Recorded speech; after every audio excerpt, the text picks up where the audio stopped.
This is a little experiment with skinless, boneless chicken breast you can get in a bag at Walmart. And if you put them in water for about 15 minutes, they're still partially frozen, but it makes them easier to slice. So I sliced them crossways, and now I'm going to cut them into small pieces. So this is after I cut crossways and long ways, pretty small pieces. So I'm going to cut again a couple more times. And it's not like ground meat, but it'll be similar. Now you can see it's like a coarse ground chicken. I'm going to make some apple chicken breakfast sausage. So 3 thighs made about, I would say, 2 cups of the ground meat. The one thing I wanted to tell you is to be careful when you're cutting the frozen thighs, and use a sharp knife, and be careful because you can slip and hurt yourself bad.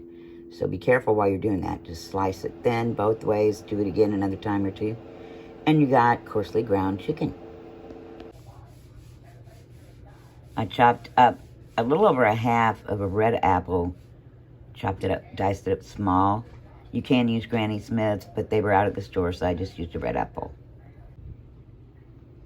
So now I've added the apples to the ground chicken, and I've added garlic powder to taste, onion powder to taste, salt and pepper to taste, and about a 1/4 teaspoon of allspice, a 1/4 teaspoon of cloves, and a 1/4 teaspoon of cinnamon, and about between a 1/4 and a 1/2 teaspoon of sage.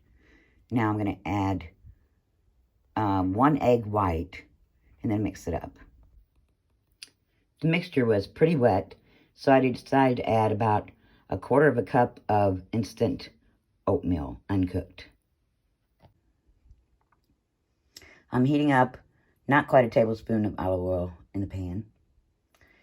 And then I'm going to start my apple sage breakfast sausage crumble. There it is, cooking away. I have my stove set on about 6. And I'm going to cook it slow. And I'm going to put a lid on it for now. You can make patties instead of the crumble. But you need to put bread, cut up really small into it. Or some heavy-duty breadcrumbs to hold it together. And if you want a little spice to your sausage, you can always add some pepper flakes, red pepper flakes. You can see all the moisture coming out. That's from the apples. I had no idea that the red apple had that much moisture. I mean, it's got a lot. So I'm thinking maybe Granny Smith would be better. Next time I'll give it a try. It's still tasty. I made a little sample piece and it's like, yum, tastes like fall. But it does have a lot of moisture. I guess that's good because chicken is dry. It's browning up nicely. Once you take the lid off and you let it cook for a while on 6, the moisture cooks out. Then you want to turn it down to about a medium of 4 and brown it. Just be careful because it has sugar in it. So you don't want to burn it. But oh my gosh, this stuff is so good. Smells and tastes just like fall. You could serve it with a lot of different things. You could serve it with eggs, of course, or you could serve it with cheesy hash browns or sweet potatoes. Well, I hope you give this a try. It's easy and it's worth it. It's so delicious. Thanks for watching.